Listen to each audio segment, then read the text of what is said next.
I'm just going to allow a few people to come into the room, and then I'll start tonight's online lecture.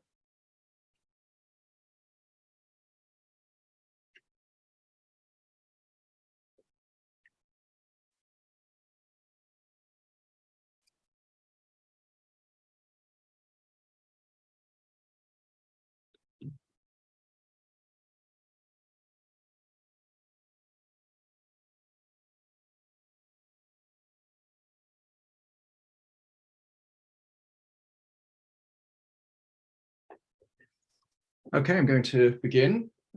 Welcome to this online lecture from National Strategy to Strategy in Policy, hosted as a joint initiative between the School of Security Studies, Department of War Studies, and the Corbett 100 Project. The Corbett 100 Project marks the centenary of the death of historian, strategist, and philosopher of sea power maritime strategy, Sir Julian Stafford Corbett. I'm your host, Dr. James W.E. Smith, Research Fellow in the War Studies Department at King's College London, and I'm joined by two speakers today. First is Professor Beatrice Hauser, Chair of International Relations at the University of Glasgow and currently seconded to the German Staff College in Hamburg, Germany. Professor Hauser is a trained historian, political scientist, and distinguished author of publications on the evolution of strategy and strategic thought, has been central to many war studies curricula for civilian students and both impactful and influential in the private military education and beyond the United Kingdom. Her publications include The Evolution of Strategy, Thinking War from Antiquity to the Present in 2010, Strategy Before Clausewitz, Linking Warfare in Statecraft, 1400 to 1830 in 2017, and her latest publication released earlier this year in 2022, War, A Genealogy of Western Ideas and Practices. Our second speaker is Professor Andrew Lambert, Lawton Chair for Naval History and Fellow of King's College London.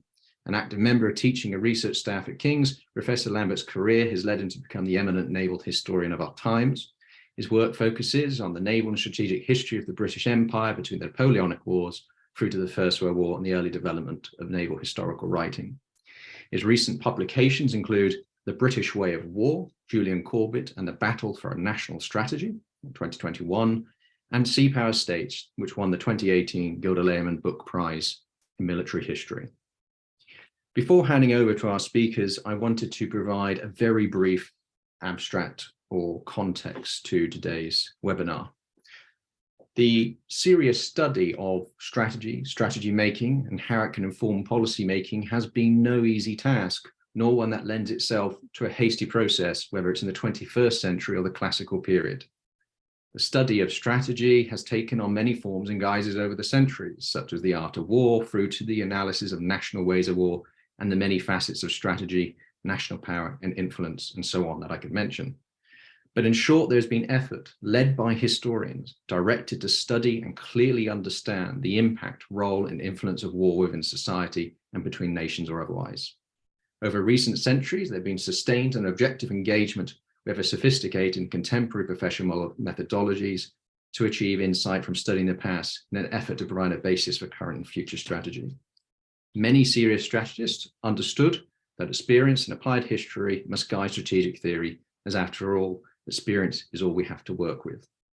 Certainly a key thread from Professor Hauser's and Lambert's scholarship is that war is an art, not a science. However, this process is not a quick one often at odds with policy making in defense, foreign affairs, or national security in many nations. A process seemingly at odds, or in the 21st century in conflict with lawmakers, the drivers of policy, and some within militaries. Increasingly, it is the wishful thinking of the military mind to try and fit the serious study of strategy to fit into neat little doctrinal pamphlets, and elsewhere those who may encourage that a strategic way of thinking guide decision-making runs headlong into the public servant who controls national finances, and all of this influenced by the short-term cycles of contemporary political systems, which can equally change direction as the fashions of the moment or the political and international winds blow. There are few, although you're about to hear about some individuals who did achieve to translate strategy and strategically minded national defense planning into something useful and recognizable to policymakers, although today perhaps more hampered by technobabble, military service ideology, and technologists. But the evolution of technology and the art of war is hardly something new, whether that be the invention of the longbow at Agincourt, The advancements of naval strike, the invention of military aviation, nuclear weapons, and now a digital electronic information age with unparalleled surveillance and lethality from seabed to space. Such has been the pace of change, we have seen debate over arguably war and maintaining the peace has spanned, and perhaps thinking strategically cast aside, replaced by reactionary responses and ways of thought. Yet we find ourselves called back to the basic tenets and importance to think more seriously, prolonged and deeply on the basis of experience to develop coherent thought, doctrine and strategy at a national or operational level. The serious student of military history and war studies understands that the study of strategy is a never-ending process of learning and thinking, where you can look to the efforts of previous scholars and historians to guide you. The speakers you'll hear from today and the topics and individuals they will discuss are part of that process, have studied and wrote and contributed, while also bringing on the next students to advance the work and continue the process of understanding fundamental questions related to strategy alongside past and future choices. On that note, I'll hand over to Beatrice. Thank you very much indeed. I'm going to start sharing my screen with my presentation. Bear with me 1 second while that works. And I hope that you will be able to see it now. Okay. Now the big question is, will it move? I have chosen to concentrate on 3 very important ideas, or clusters of ideas, if you like, that at the same time, Corbett took from Clausewitz to some extent, and at some time and modified himself. In one case, he clearly departed from Clausewitz, and in other cases, he modified Clausewitz and brought him up to date to see how both Clausewitz's and Corbett's thinking fit into a greater evolution of strategic thinking. And you will see that these ideas go from something very concrete and limited, namely the role of battle in the context of strategy, to the larger question of whether war can be limited, or it will be absolute at all times, or whether what limitations there are to war, and then to the potentially even bigger question of how strategy is made and what the role is there of politics and what the role is there of the military in the making of strategy. So let me begin by the first very simple topic, the one about the role of battle. Now, this is where you will see that Corbett parted company with Clausewitz, although he very clearly discussed for himself the thoughts of Clausewitz and took issue with them. You must see that Corbett's own background is one of having been thinking about the role of naval battle, in particular, in this very large body of military history that he wrote, naval history that he wrote, ranging from the late 16th century all the way to his own times, looking at the many different ways in which navies were used throughout these centuries, with battles actually being just one of several means of waging war at sea. This is a contrast, of course, to the way in which Clausewitz saw battle. And let me just remind you that he wrote that the annihilation of the inimical armed forces is the main principle of war and the main way to reach the aim of the war. And this annihilation of the armed forces mainly takes place only in engagements, battles. Only large-scale and general engagements lead to great successes. Successes are the greatest if the engagements come together in one great battle. Only in the main battle does the military commander-in-chief hold all the strings in his own hands, and the main purpose of great battles has to be the annihilation of the inimical armed forces. The main battle is the most natural means of achieving a big positive purpose. Now, this approach to battle was something that was extremely congenial to the very military-minded writers and thinkers, particularly on the continent, but not only on the continent of Europe, in the later part of the 19th century, where you have many, many agreeing on the centrality of battle, not only because they were inspired by Clausewitz, but because they were inspired by the entire culture around them that became increasingly militaristic as the 19th century moved on. And those included people like Wilhelm von Willesen, but also in Britain, Colonel Morris, then Prince Kraft of Hohenlohe, Colmar von der Goltz in the German-speaking lands, GFR Henderson again in the UK, and we find it even reflected in the United Kingdom's Army Manual. So this centrality of battle was something that was really amazingly universally recognized. I've forgotten to cite some French authors here, but you could cite French authors as well. This was something that was pretty generally held on most of continental Europe. And this is a bit where, quite admirably, Corbett stepped aside from this tradition, went against this tradition, and wrote that this was a fallacy. It was a fallacy to think that war consists entirely of battles between armies or fleets. It ignores the fundamental fact that battles are only the means of enabling you to do which is really brings a war to an end, that is to exert pressure on the citizens and their collective life. So very importantly, it was Corbett who managed to break with this tradition, which was all around him. And of course, that meant that he made himself a lot of enemies and a lot of adversaries. Corbett wrote elsewhere, the current conception of the functions of a fleet is dangerously narrowed, and our best minds cramp their strategical views by assuming unconsciously that the sole function of a fleet is to win battles at sea. That this is the supreme function of the fleet is certain, but on the other hand, convenient opportunities of winning a battle do not always occur when they are wanted. The first preoccupation of the fleet will almost always be to bring them about by interference with the enemy's military and diplomatic arrangements. And it is not accidental that we find this in a book that he wrote about England in the 7 Years' War, where he simply took a larger view of history and looked at past periods and not only at this battle-obsessed 19th century from which he had only just emerged and his countrymen. So it's very important that therefore he assumed and he postulated from this that naval battle was not always central. Naval battle seeking out the enemy's fleet is not always helpful, he thought. Either you will find that it's in a place where you cannot destroy it except at a very heavy cost, which you then probably should choose not to incur.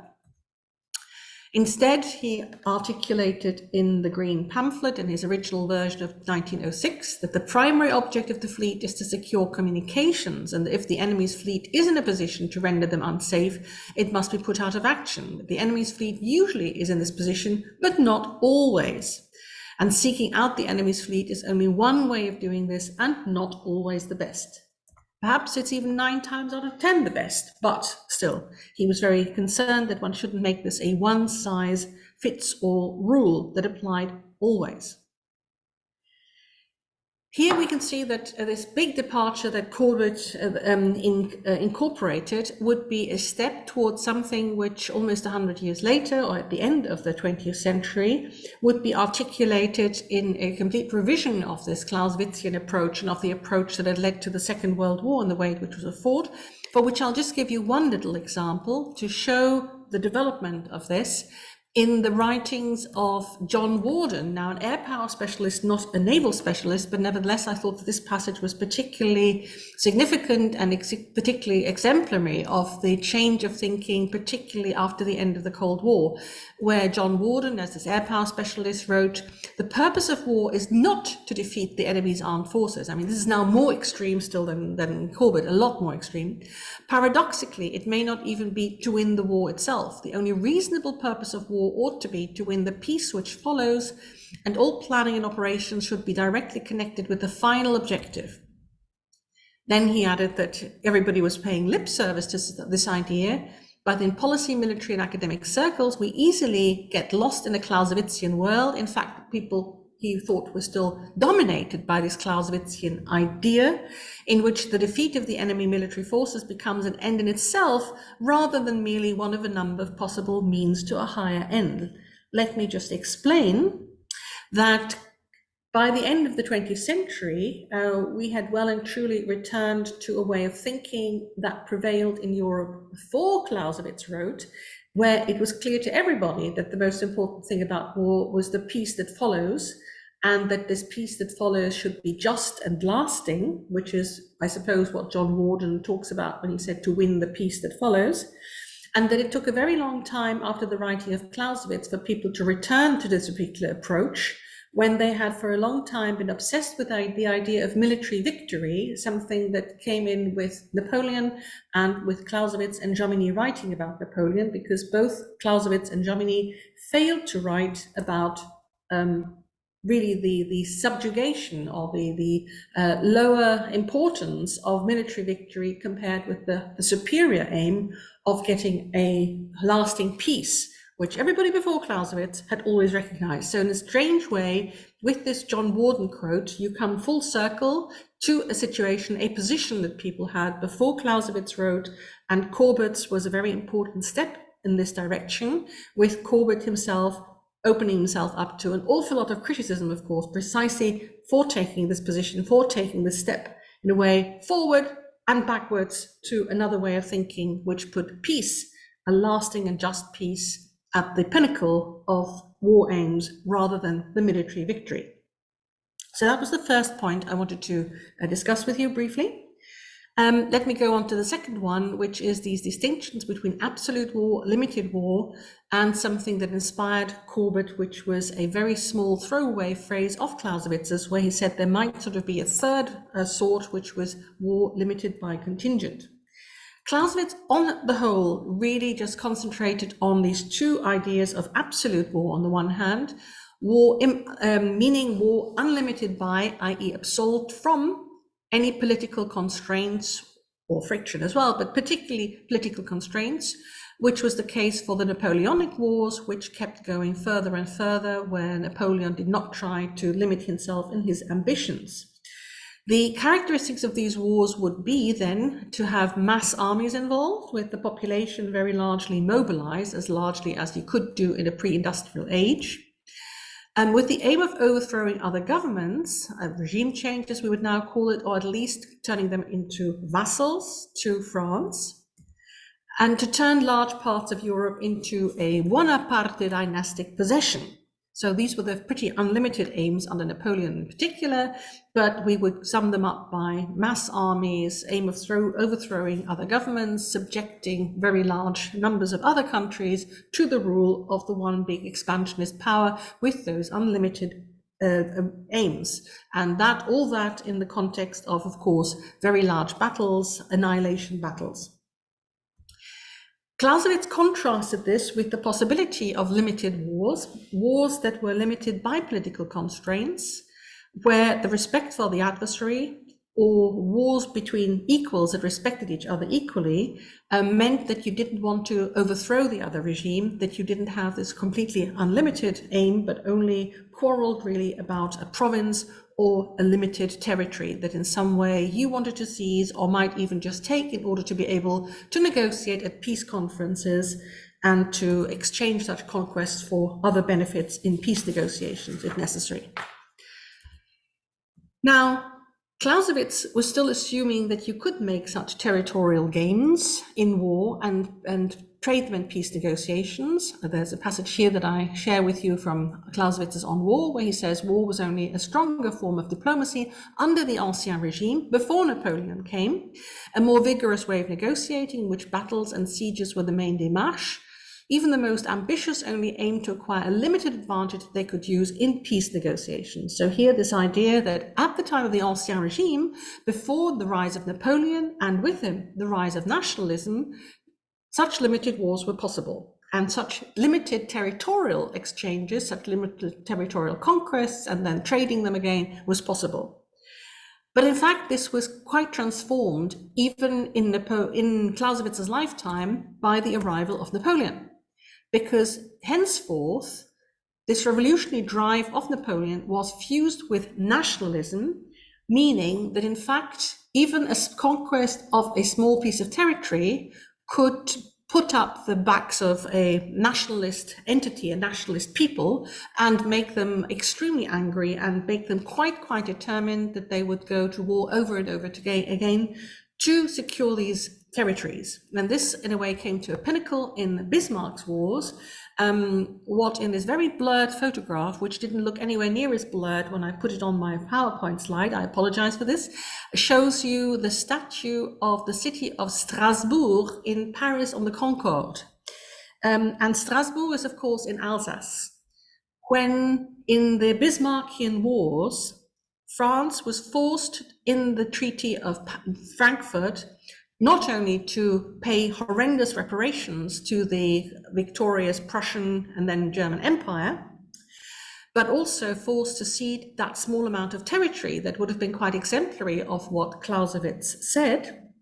This became quite unacceptable for a nation now fully conscious of this sort of nationalist fervor shared throughout Europe at that stage.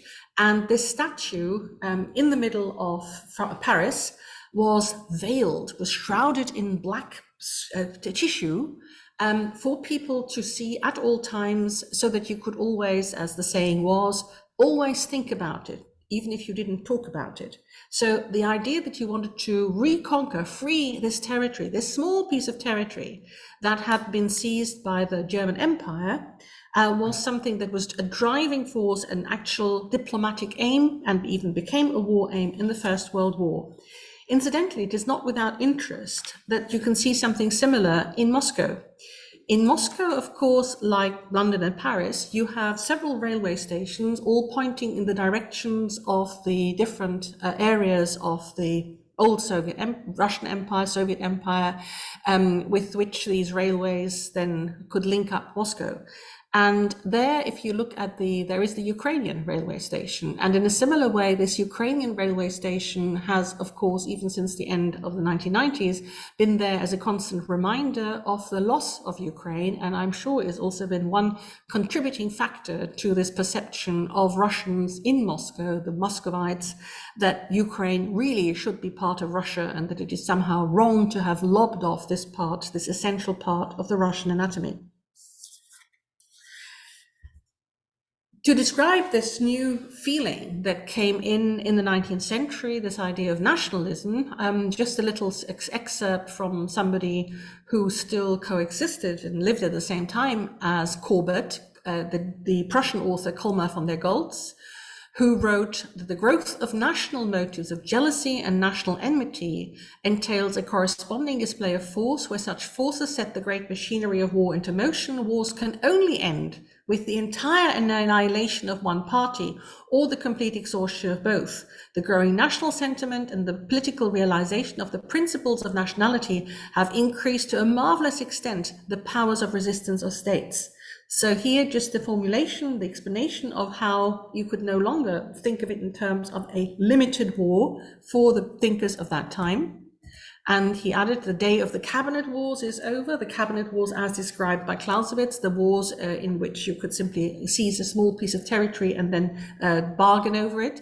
Wars have become solely the concern of the nations engaged. A clashing of interests leads to war, but the passions of the nations decide independently of these up to what point the war shall be carried.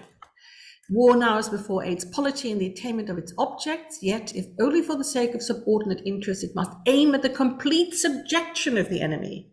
This necessarily entails the decisive use of all means, intellectual and material alike, tending to subdue the foe. So here again, this idea that a limited war for him and for his contemporaries was no longer possible. And indeed, Colmar von der Goltz and others in his time decided that they had to part company with Clausewitz, not like Courbet, because they didn't like this emphasis on battle, but unlike Courbet, because they felt that Clausewitz hadn't gone far enough in saying that only the big battle was possible and no small and limited wars were possible, and the be-all and end-all of war would be the annihilation, well, indeed, the complete subjection of the enemy and the humiliation of the enemy, of which he was, of course, totally right.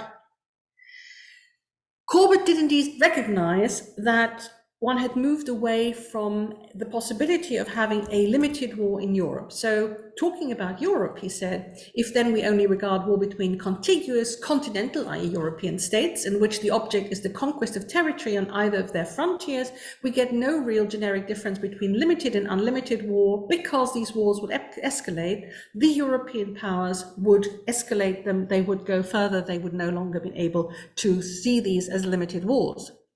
But, he thought, if we extend our views to wars between worldwide empires, the distinction at once becomes organic. Possessions which lie overseas or at the extremities of vast areas of imperfectly settled territory are in an entirely different category from those limited objects which Clausewitz contemplated.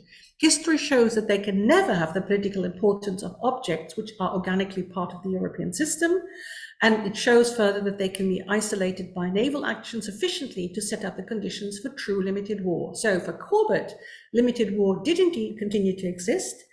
It might not be compatible with what was going on in Europe, but he realized that this could happen in far-flung colonial possessions, and that's what he concentrated his particular thinking on. So the idea of true limited objects, therefore we must leave the continental theatres and turn to mixed or maritime wars, which was then an area that he explored. So very interesting, much larger view of the world than you find in the critics of Clausewitz, like Kolmar von der Goltz and many others of that period. Let me turn to my third point. Or just to end there, that therefore Courbet developed these different discussion of absolute war, of limited war, and very importantly, he developed further this idea of war limited by contingent, the British way of war, which he thought was possible mainly in a naval context only. So my third point, which is the big question of what predominates, politics, die Politik, or the military, or what.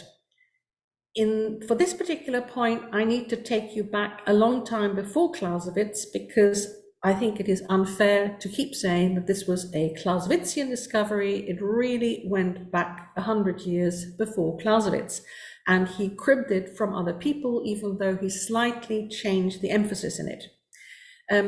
Basically, somebody called Guibert, who lived in the mid-18th century, in a book that he wrote just after the 7 Years' War, but that was only published in the mid-18th century, had already talked about the fact that there was La Politique, which consisted of two branches, domestic politics and foreign policy, and that foreign policy had to control, had to dominate the use of the armed forces and also diplomacy, and that those two really had to interact, and that it was very important that domestic politics and foreign policy should work together very closely, that they should mutually strengthen each other. Then there was somebody who I think was somebody called Samtier, but he published anonymously in 1774, a very interesting book, again, about the conduct of war, in which he decreed that there had to be the cabinet, very much in the British sense of cabinet, only you have to imagine that it would have been under a king or other monarch who was still actively involved and not just a figurehead. So the cabinet would have to decide on an overall war plan that had to be distinguished between a political war plan drawn up jointly by the ministers and generals jointly. Very important, this idea that they should cooperate, because the the civilian ministers would hardly understand how to use the military tool properly, and had to do this jointly with the military. And then from that, the military could derive a campaign plan. So here was already another idea that a political, larger, grand strategy, if you like, had to dominate and direct a military campaign plan, if you like. It would be strategy directing operations. Immanuel Kant had already said that war was the state's application of its power in pursuit of its rights, which is another way of saying that war is a tool of state policy. And Clausewitz's contemporary, in the same promotion as a young officer, Otto August Rühle von Lilienstern, wrote on the relationship between war and the state, that the state must dominate the raw violence of war in such a way that war allows itself to become a useful instrument of an enlightened statecraft. So war as instrument of statecraft. So clearly, both Kant and Rühle von Lilienstern had already said that the state uses war as an instrument. Rühle took this a little bit further, in which he said that it was very important that diplomacy, or he said politics, as it is also called, goes hand in hand with the art of war. And this could be done either when you have the prince himself being both the military leader and also the chief diplomat or the chief negotiator, or where you have a supreme command that is left to a supreme military commander, or where the foreign minister works closely with the military and knows his job well enough, and even the military job well enough, to be able to coordinate this. Another contemporary of theirs, who was the most widely read Prussian author of his times, before coming to a very nasty, sticky end at the hands of the Russians a few years later, wrote that strategy must be subject to diplomacy, the knowledge of the state's interest. Here again, really, the idea that strategy has to be below la politique, as Guibert would have said it. For the atrocities of war are never given as the purpose of war, as war is not something complete within itself, but merely a means for the achievement of the diplomatic aim. So here again, this idea that diplomacy should prevail over strategy, which in turn should dominate tactics, as he said in another passage. You need this as a background to see just to what extent Clausewitz was on the one hand copying all the others when he wrote famously that war is not an independent thing, but the continuation of politics with altered means. Consequently, the main outlines of every major strategic plan are primarily political in nature, and that he wasn't either very original when he said, until now, one has sought to divide the military element of a great strategic plan from the political, trying to regard the latter as something irrelevant. Well, it wasn't even true that people had seen these two things as distinct, as I showed you with all those quotations that I just subjected you to. And famously, of course, was nothing but a continuation of political endeavor with altered means, or the famous passage that I won't read to you because you know it, the political act was a mere continuation of depolitic with other means, etc., etc. It's a political instrument. So those famous passages from Clausewitz are really based on what a lot of people had been saying around that time as well. What is perhaps interesting there is that each one of them had a slightly different emphasis on diplomacy or politics or something like that, where sometimes you see the political decision-making as an equal of the military, and in most cases people saw it as the military as clearly subordinated to some political decision-making. Let's jump forwards to Courbet, who of course took this idea from Clausewitz, slightly rephrased it. War is a form of political intercourse, a continuation of foreign politics, which begins when force is introduced to attain our ends, where for Courbet there's clearly most emphasis on this idea of a transition of foreign policy turning into warfare at that particular time that war begins. Let's turn to how he used Clausewitz's definition of strategy. Strategy is the use of engagements for the object and purpose of war. So again, the object and purpose of war is the superior notion, and strategy is the thing that is subordinate to it, from which Courbet took the idea that there was something, what she called a major strategy. As we'll see in a second, he occasionally also called this grand strategy, in which you were dealing with ulterior objects, and that is reflected in the plan of the war. And then you had minor strategy. The word operational art had not yet been invented. So he already made this distinction between the two, seeing the need of an extra word, an additional word. And here is an actual piece of text in which he defines all this. Major strategy in its broadest sense has also to deal with the whole resources of the nation for war. It is a branch of statesmanship. Army and navy are instruments of war, but major strategy also has to keep in view constantly the politico-diplomatic position of the country, on which depends the effective action of the instrument, and its commercial and financial position, by which the energy for working the instrument is maintained. And finally, the friction between these two considerations is inherent in war, and we call it the deflection of strategy by politics. It is usually regarded as a disease. That's very much the case for a lot of the Prussian thinkers in his time, but also the French thinkers who wanted to have as unfettered a way of war as they could possibly have, unfettered by politics, that is. But Courbet recognized that it is really a vital factor in every strategical problem. No question of grand strategy, this is where he uses grand strategy as synonymous with major strategy, can be decided apart from diplomacy. So clearly he links the two very strongly.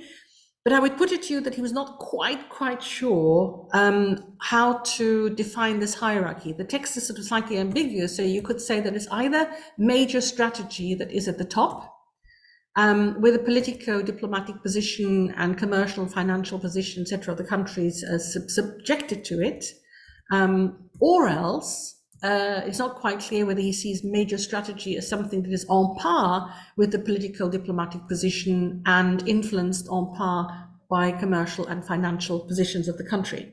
So that's still this slightly ambiguous text in the context, of course, of several decades of strife, particularly in Prussia, but also elsewhere, between the military and the political leadership under various monarchs and emperors and presidents, where the question was always that once war begins, whether diplomats and political leaders should take second place and wait for the war to be ended by the generals. A big debate that was reflected in the contest between Bismarck and Moltke, but also in other countries, or whether in fact the political leadership should play a role also in the conduct of war itself. As you can imagine, it's quite easy to see who would have been on the side of saying, well, the military should take over completely, and who should have been on the side of saying, no, no, no, politics must always guide the way of war. Just to put it into context, I think this evolution was complete really with Liddell Hart, who, as far as I can tell, was not really influenced by Corbett, but simply took these ideas one step further when he said, well, strategy is the art of distributing, applying military means to fulfill the end of policy, and grand strategy is what coordinates all the resources of a nation, not just the military, but all the other resources, towards the attainment of the political object of the war, the goals defined by fundamental policy. So now it's really, with Liddell Hart, it's really clear how the overall hierarchy is, which is simply that fundamental policy has to be at the top, dictating grand strategy, which in turn dictates how armed forces, diplomacy, economy, and society is used. Just to contextualize this whole development there. So after Corbett, this consensus of came into being that really there should be this primacy of the political lead. But the challenge, of course, of bringing the knowledge and the language gap between political leaderships and the military continues, and it is now that which is the main field of debate in the question of how politics and the conduct of war should be framed, how that should be processed, and how that process should be carried out. Thank you very much for your attention. I will stop sharing at this point and hand over to Andrew.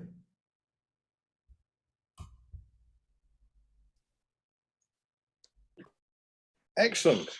Thank you very much. That was a masterly demonstration of why we need to read our strategic thinkers in context and not to pick them out and hold them up alone as individual voices. This is an endless process. And what we've been given access to is a way of thinking about how strategists are impacted by their context, what they bring to the process of making strategy, and how this is a cumulative exercise rather than, as some would like to have it, a matter of inspired and new work. Where I want to start, I think, is with Corbett's work and this question about how these ideas get into the political structure and the adversarial nature of the civil-military debate, in which soldiers like Kalmar von der Goltz are talking about a war which essentially has nothing to do with civilians, and Corbett is talking about a war which is absolutely under the control of civilians. And of course, Corbett, unlike all of the other strategists that Beatrice mentioned, is a civilian. He has not served in the army, the navy, but he has served in other branches of activity which shape his thinking and also enhance his ability to join this debate. So he's one of the first Cambridge University students to take a law degree rather than taking a classics degree and then transitioning. So he has a first-class law degree from Trinity, Cambridge. He then qualifies as a barrister and he practices as a barrister. So he's a courtroom advocate in American parlance. And his job is to put together arguments on behalf of his clients. He is not talking about right or wrong, he's talking about the quality of the argument. And the job of a barrister is to represent their client to the best of their abilities. And what he's representing is the role of the civilian political leadership, because alongside his career in the law, he is also a fully paid up member of the Liberal Party, which in those days was a governing party of enormous influence in British life. He serves in local government, and on at least 2 occasions, possibly 3, he is offered a fairly safe Liberal seat in the House of Commons, where he would have joined his elder brother, who is already serving as an MP. So he's right at the heart of the political elite, not at the heart of the naval or military elite. His audience primarily, I think, is the people who are going to make those decisions, those political level decisions. It's not accidental that that great book, England in the 7 Years' War of 1907, which Beatrice highlighted in the talk, one of the first people he sent a copy to was the Secretary of State for War, Richard Burden Haldane, a fellow lawyer who would end up as Lord Chancellor. And the book is used to put an argument about the nature of British strategy as a maritime, expeditionary, amphibious strategy. And the purpose of sending it to Haldane is to make sure that Haldane, as the responsible minister, shapes the army to serve that end rather than following the wishes of many of his uniformed advisors, which would have been towards a more normative continental approach to the army. And Haldane's response, which is very quick, is that he's read the book and he has his staff working on it to develop what will become the British Expeditionary Force. That's where Corbett is absolutely critical. His day job, as far as he has to work, he's unbelievably rich, so he doesn't have to do any work at all, but he does, is teaching mid and senior level naval officers how to interact with civilian politicians, how to think about war in a coherent way. But his other job is to operate at that higher level to get into the decision-making of the British state. He's also a member of the great think tank of the Edwardian era, the Coefficients, where he's talking to Haldane, Earl Grey, the Foreign Secretary, and others. So he's mixing in the very place where those decisions will be made in a country where the civilians will always have the final say. And the problem he identifies, and it came out, I thought, very, very well in the lecture, is that the civilians don't have either the skill set or the linguistic ability to have that debate with the military.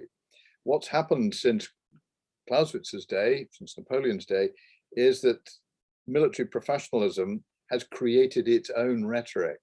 And that's not a rhetoric that liberal civilians in England are engaging with.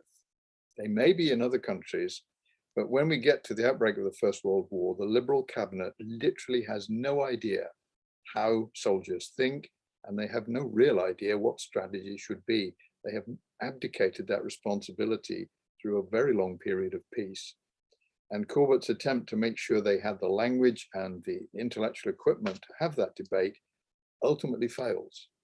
The decision-making at the very beginning of the First World War reveals that the Liberal cabinet may have read Corbett's book, but they certainly haven't either understood it or internalized it, and they allow control of policy to drift away. Moltke won the argument in 1914 against the Bismarcks because the Bismarcks of Britain in 1914 had no understanding of the business of war. Bismarck certainly did understand war, and he understood why it needed to be controlled. 1914 British Liberal cabinet doesn't do that. I was very struck reading Corbett's diary that he doesn't make much of this failure of decision making, but he's going to spend the rest of his life trying to explain what went wrong, how British strategy was misdirected in the First World War, and how it should have been conducted. Because his job from 1914 until 1922, when he died, is to write the official history of British grand strategy. How did the British actually make war? What could they have done if they'd actually thought about this and adopted something which, as he coins the phrase, a British way of war, a British way of making war, various different ways of doing that. It's a maritime strategy, it's not a naval strategy. And that's his point of departure from his near contemporary Alfred Thayer Mahan. Mahan is selling naval power to continental Americans, and the same message works with continental Germans and other continental powers. But Corbett and other British contemporaries say, look, this isn't what we do. We actually have a maritime strategy. It's Navy-led, it's global, and it's maritime.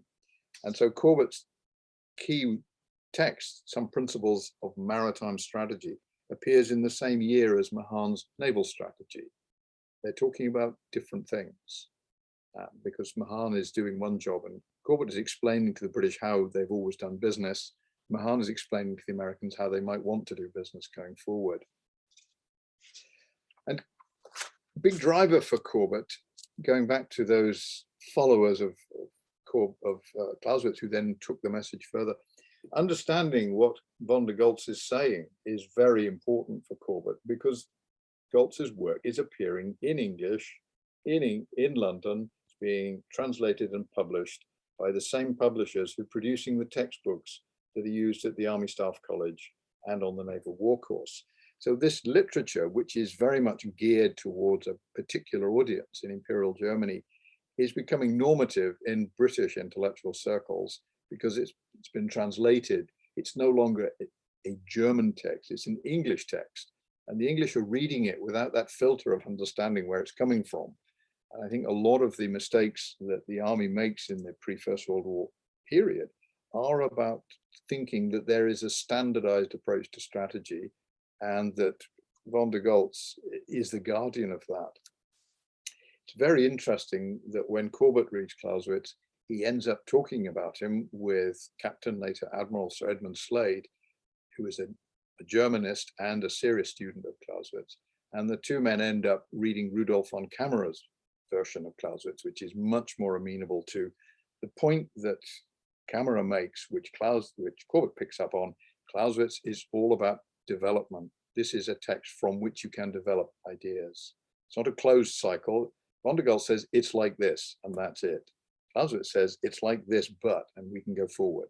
So it's a philosophy of war, not a theory of strategy. And this is what Corbett is essaying. I think Some Principles is as close to a philosophy of maritime strategy as we're going to get. It's capable of development. This critical point about thinking down from the ultimate objective is something that Corbett sees in Nelson.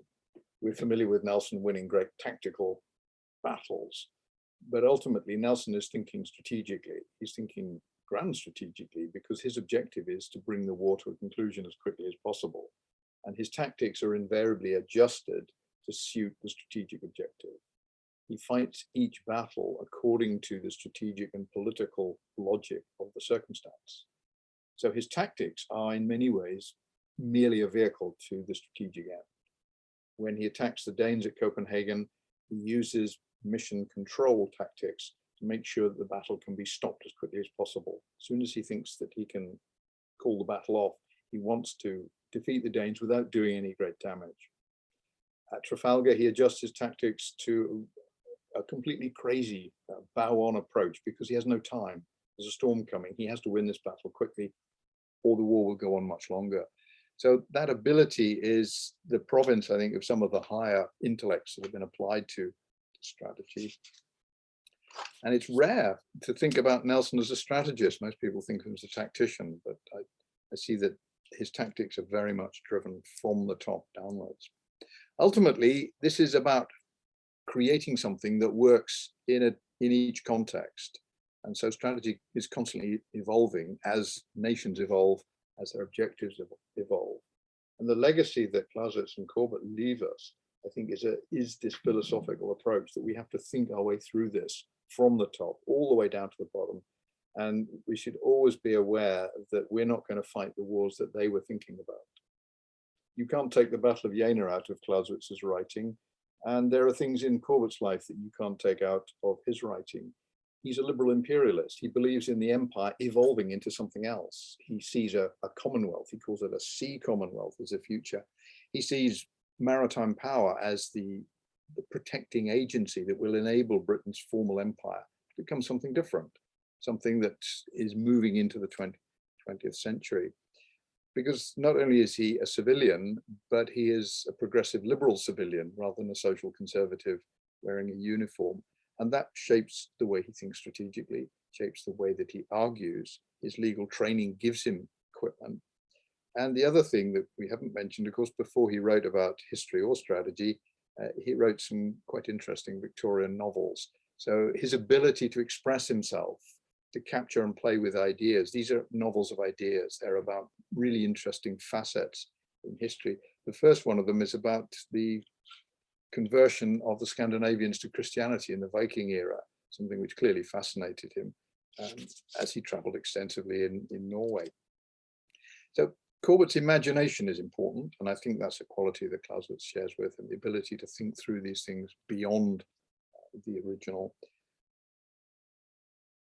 And the legacy they leave us is texts that constantly give us the opportunity to think again. They're not closed cycles, and if we use them properly, they will give us a lot of the equipment we need to think going forward. I think they retain relevance because they're not trying to tell us what to do. They're trying to help us think better for the future. And that's a civilian and a military conversation. And I think with both of them, that civilian audience is the thing that tends to get forgotten, but it's absolutely critical. These men are writing about strategy for civilian decision makers. Thank you very much. Can I very briefly come back on particularly the last point that you made, because I find that very, very important. It's the way in which we should all see both Clausewitz and Corbett, and in fact any other author on strategy. These are not people who produce eternal truths. These are people whom we have to study. We have to ask, first of all, did what they wrote make sense in their own times? Was it a good and accurate and helpful interpretation of what was going on in their own times?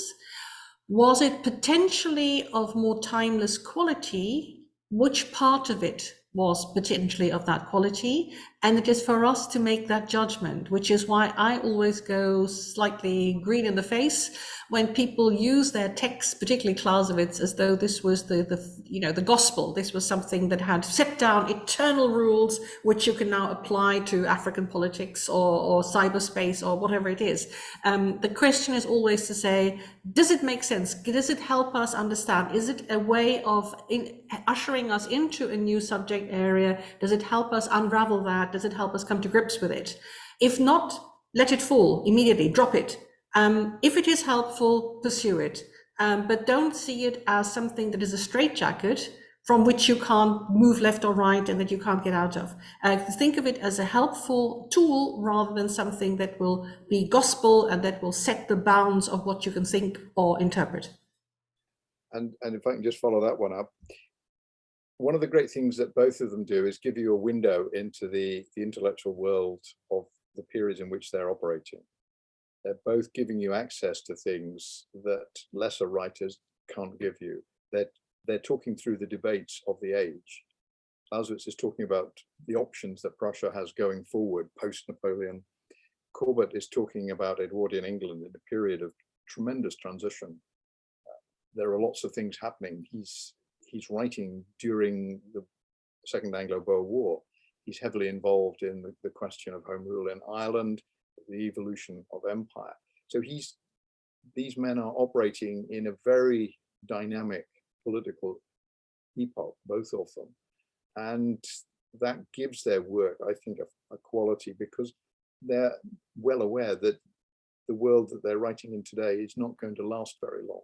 It's a moving target. So this is a snapshot. If Corbett had written some principles in 1909 or 1914, it would have been a different book. He would have emphasized different aspects of what it was. And it's highly likely that we would think differently about his work had he done so. But that's the book that he wrote, and he wrote it as a doctrine primer for the Navy, primarily to use at the strategic level in debates about national policy. Its ability to be used in the staff colleges is almost inevitable, given that's where he's teaching, but that primary audience is not uniform. The primary audience is meant to be civilian, and that's the audience he would want to have captured. It may explain why very few copies were sold before the First World War.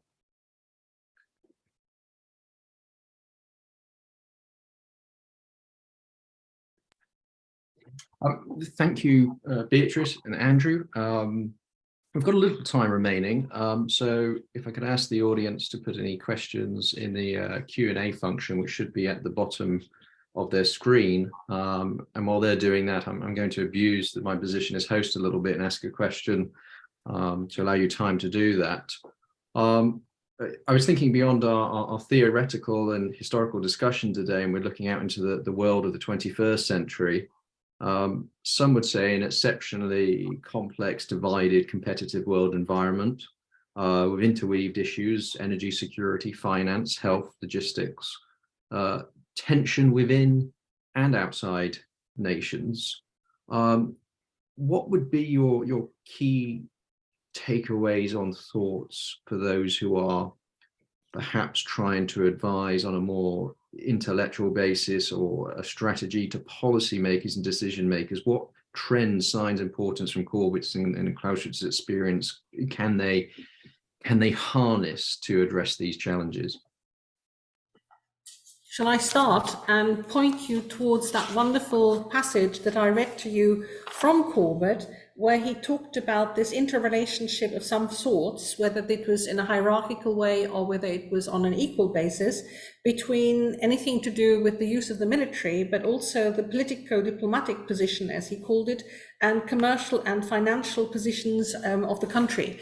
I think in the Cold War, for reasons which retrospectively I'm finding difficult to understand, we were excessively focused in a lot of our studies on the military instrument of strategy.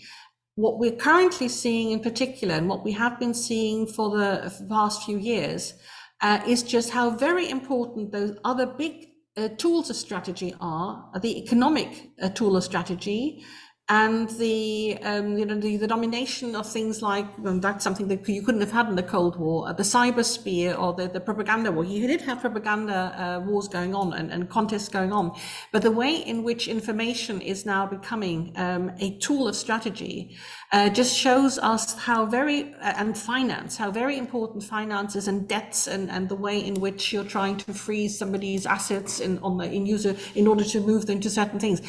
This is something which clearly Corbett already knew, which clearly Corbett already distinguished. I mean, Clausewitz says not a word about this, but for Corbett, this was really clear how very important these other tools of grand strategy or major strategy or whatever you call it are. And we see these wielded so very forcefully by China in particular, of course, in the furtherance of what is so far still a benign overall strategy, i.e. non-kinetic one that is not aiming to kill people, but the not at all benign strategy of Russia, where the grain exports from Russia, but also from the Ukraine, are an actual really important tool of Russian strategy.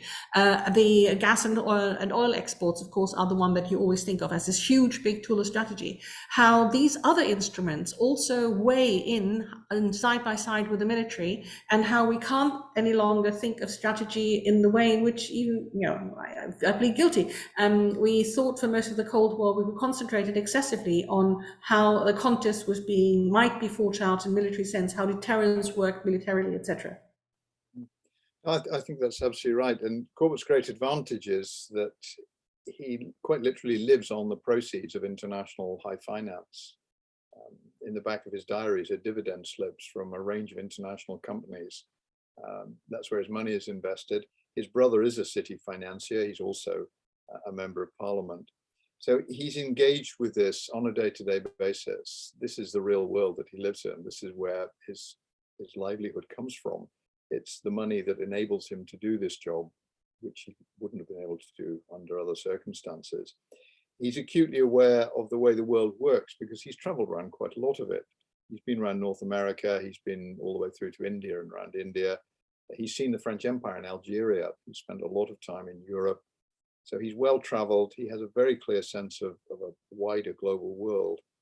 And a key part of his writing, in 1907, he publishes England in the 7 Years' War. A key argument in there is how the British develop and refine their economic war strategy during that war using the law courts. He then publishes his fabulous essay, The Capture of Private Property in War, to defuse attempts for freedom of the seas at the Second Hague Conference. An essay so powerful that Mahan insisted on republishing it, and Jackie Fisher made sure that happened. And it's Corbett who is shaping the way the British see the endgame of the First World War, when they make sure that the Americans are not able to insist on absolute freedom of the seas in wartime. That's Corbett's work, is preserving the primary weapon of the British state, which is not a navy, it's the ability the navy gives you to strike down the enemy's economic livelihood. And all the states that Britain has had tension and conflict with in the last 300 years have had economic vulnerabilities. They've often been different. Russia is as vulnerable economically as it was in the days of Peter the Great. If you stop buying everything the Russians export, their economy will choke. Fortunately for the West, Putin is actually doing that for us by blowing up his own pipelines and cutting off his nose to spite his face, as it were. So identifying that as a primary strategic weapon gives the logic to why you don't need to fight for command of the sea. The British should be in a position to assume it as soon as the war breaks out, as they do in 1914, and exploit it. What do they do on the first day of the war? They cut Germany's international cable telegraph links to the rest of the world, and they start knocking down its long-range wireless relays in the Cameroon and in the South Pacific. So they cut off communications, they cut off commerce, and once the war gets going, they use open courts to stop people breaking the blockade of Germany. So again, they're using the law, they're using open source intelligence, they're using closed source intelligence, because that is the critical war effort that they've planned for. It's not going to win the war, but it's going to make it an awful lot more difficult for the Central Powers to win. And Corbett is not looking for a knockout, he's looking for a limited war brought to a negotiated settlement.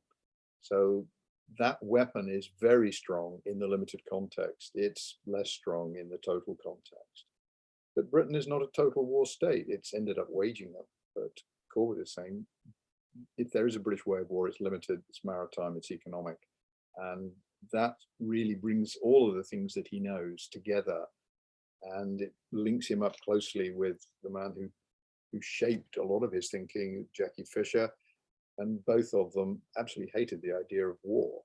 So they see strategy as a way of securing objectives without war. And Fisher is a master of deterrence by display.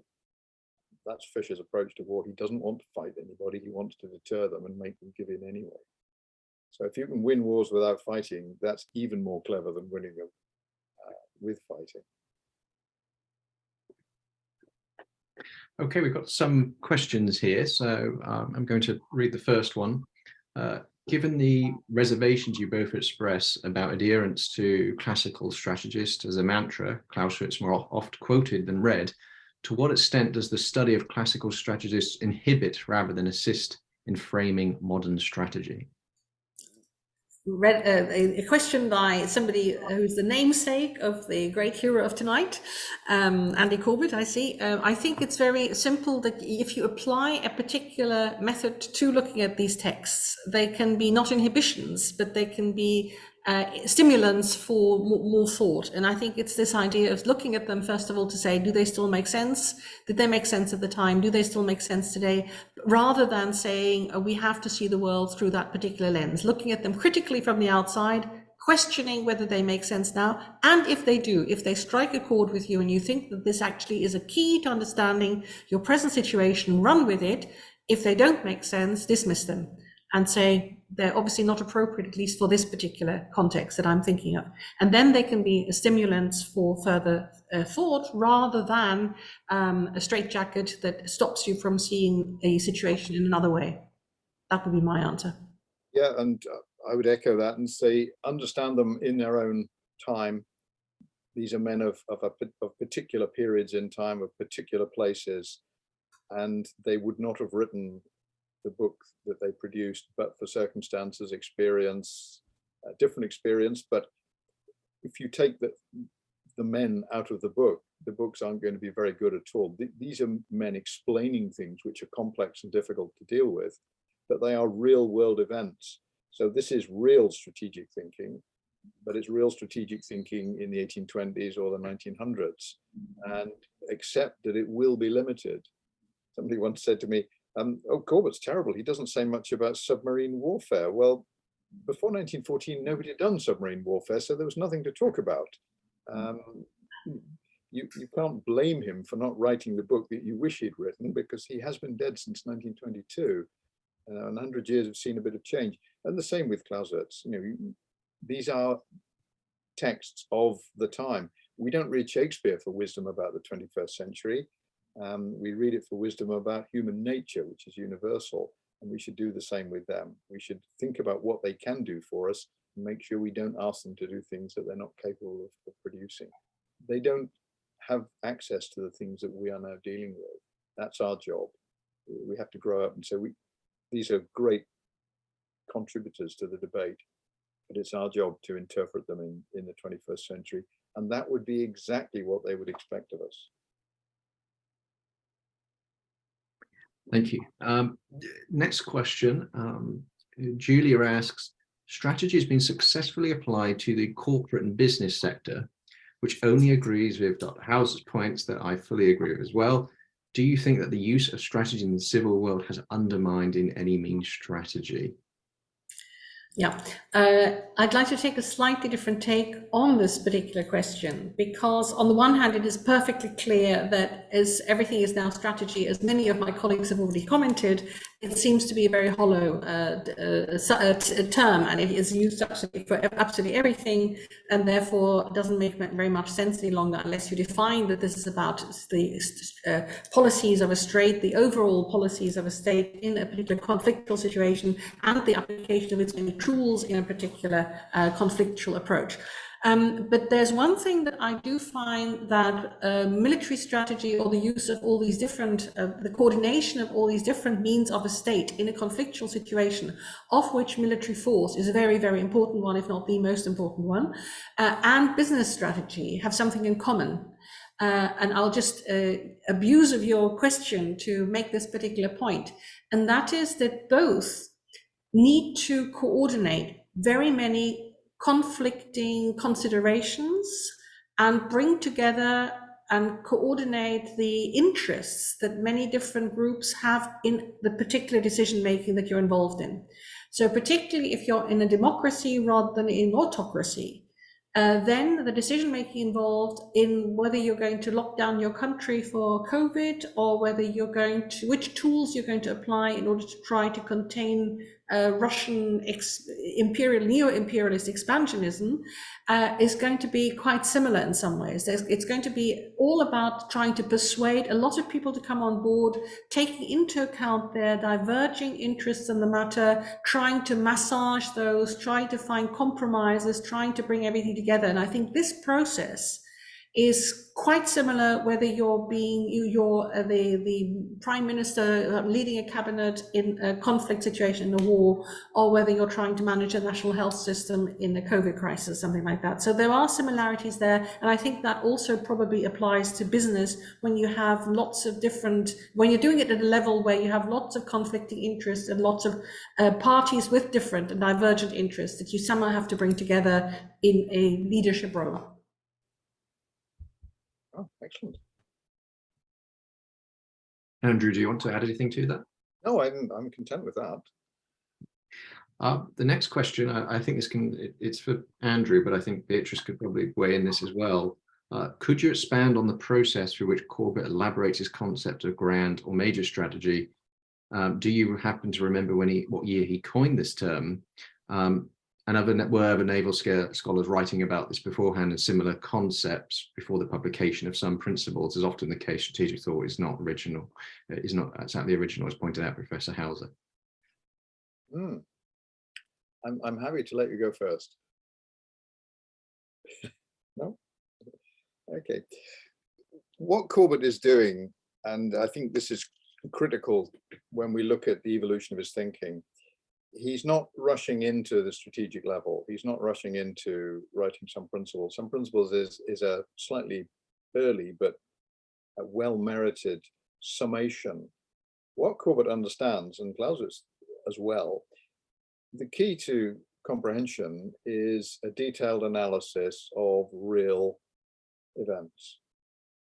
And that means going back into history to a point where we can analyze things in enough detail, with enough access to real evidence, to come up with meaningful analysis. Corbett starts that in the Tudor period, in the late 1890s, and he works fairly swiftly through. So he's he's certainly using that term by 1911. It's probable, I think, that he's using it a little before that.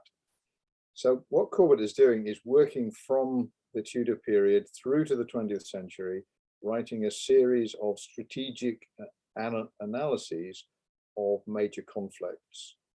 And in his England in the Mediterranean book, of a period in which England goes from being a minor player on the margins of Europe to becoming a great power by dominating the Mediterranean as a sea area. And that's a massive strategic transformation. European powers have always previously been continental and military. Even when the English thought about power in Europe, they thought about the military. From 1700 onwards, the English are able to dominate the Mediterranean, and that makes them a great power without an army. And that's the basis of maritime thinking.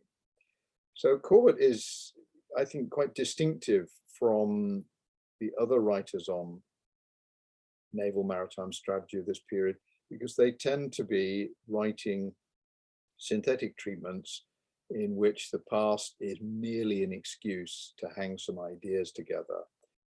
Mahan, as we know, came up with his arguments and then wrote some history to justify them. And most of his contemporaries, like Philip Colomb and others, are doing a pretty similar thing. They know the argument they want to make, and they're going to make it by selecting the examples that support their case. Corbett doesn't do this. He writes through the big issues, and he ends up, before the First World War, writing about the Russo-Japanese War, which is the most recent major maritime conflict. And the key thing in that is he doesn't do the easy thing. It would be very easy to say the Russo-Japanese War is a perfect example to use when you're talking about how Britain is going to operate in the future. But on page 1, he says, actually, that isn't correct, because Japan isn't like Britain. Japan is able to operate on the Asian mainland because it can operate in the Korean Peninsula, which is the nearest part of the mainland to Japan. The nearest part of the mainland to European mainland to Britain is northern France and Flanders. And if the English put an army into there, they're going to find themselves in serious trouble. But the Japanese can operate through Korea because it's a peninsula which can be cut off very largely by sea. And Japan's interests are continental and military rather than maritime economic. So he's very clear about what he's talking about, he's very clear about what he's not talking about. And he's not trying to create a theory which is a one-size-fits-all universal possession. He's read Clausewitz, he's read the Clausewitz commentaries, particularly von Kammerer. He's discussed this with his students, and he's come to a position where it's how do we use these great ideas going forward, and how do I put them down in a format which will allow my students, naval officers, and the people I want to influence, statesmen, to get this, so they can have that conversation without the terminological problems of only one side of the conversation knowing what strategy is and knowing what a decisive battle is. So he's trying to educate the two sides of the British decision-making process into having a common set of ideas, a common language, and a common framework in which to discuss them. And to a point, that sort of works in the First World War, but nowhere near as well as it might have done. So grand strategy is for civilians and the military. He doesn't want the military dictating. He doesn't want the civilians simply deciding without consulting the military. He wants that conversation. And some principles is a facilitating device. If everybody's read the book, their conversation will be quicker and more effective. Thank you.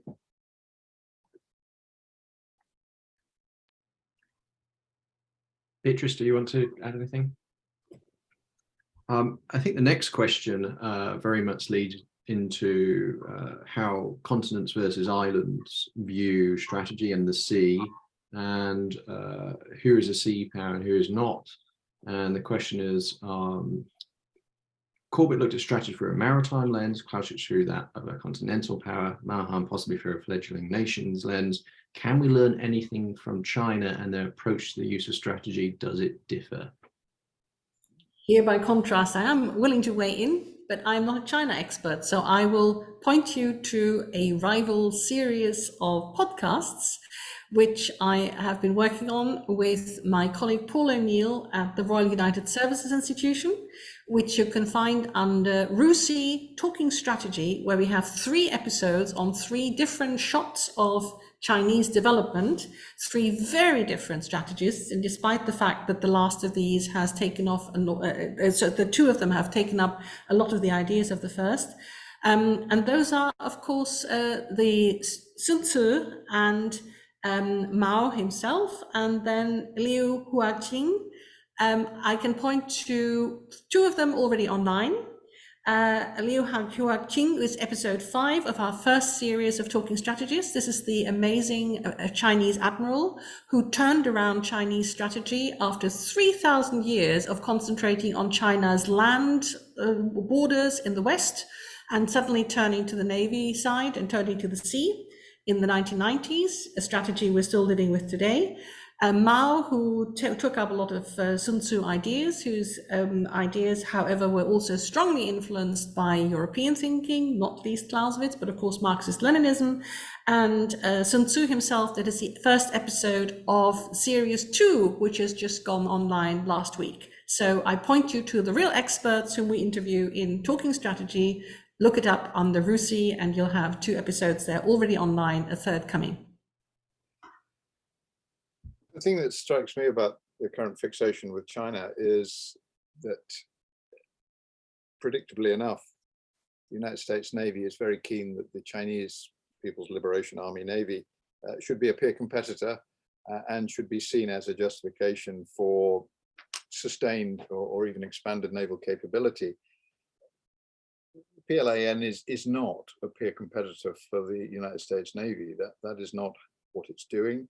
And if you look at its order of battle, it quite clearly isn't attempting to do that. What the Chinese are doing is acquiring the trappings of superpower, which include having aircraft carriers and ballistic missile submarines, but they haven't put a great deal of effort into building particularly good ones.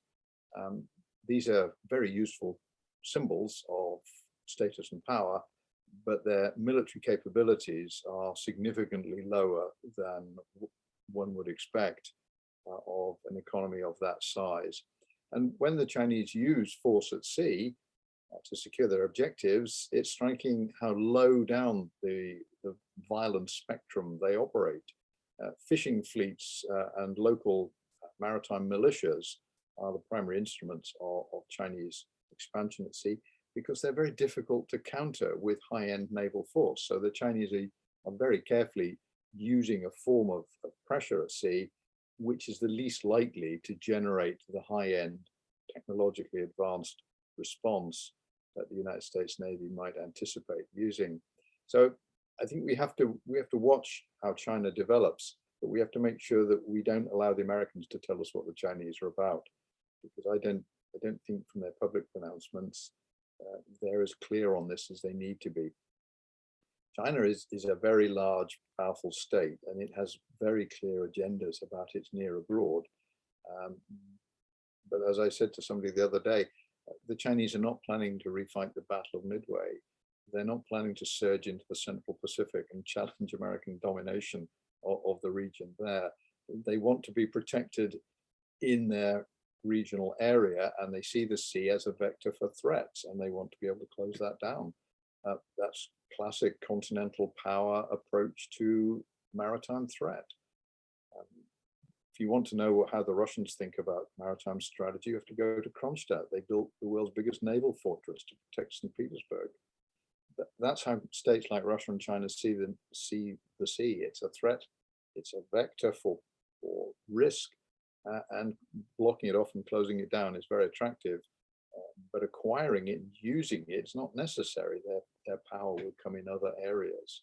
So this is something they need to cover off. It's not something they need to dominate. And so if you're making those decisions as a strategist in Moscow or Beijing, that is not your priority. The priorities can be in other places.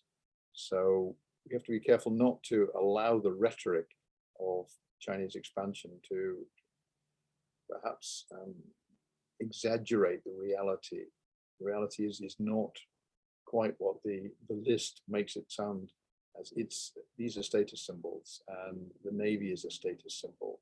It may become more effective over time, but the chances of it being used as an open sea threat to the United States Navy's hegemony in the Pacific is very small. I think that's the last question from the audience. So I will abuse my position one final time and ask a question, focusing more on policy making. Sir Julian Corbett demonstrated the symbiosis of relationship between the military and the civilian mind to work together to translate complex ideas into something policymakers and politicians can understand, irrelevant of if they then followed that. What can we take from Corbett, or indeed Clausewitz, and their experience of that, which might be useful to those today and tomorrow who are trying to inform policy making and convince this sort of better approach using applied history to policy making? What can we take from their experience? I'll just say one very quick thing, and I'll leave the last word to you, Beatrice. The best advice we can give anybody in that position, and there will be people in that position going forward, don't expect too much. Don't expect to be taken too seriously, because other things will always get in the way, and the very best of plans are invariably defeated by other issues.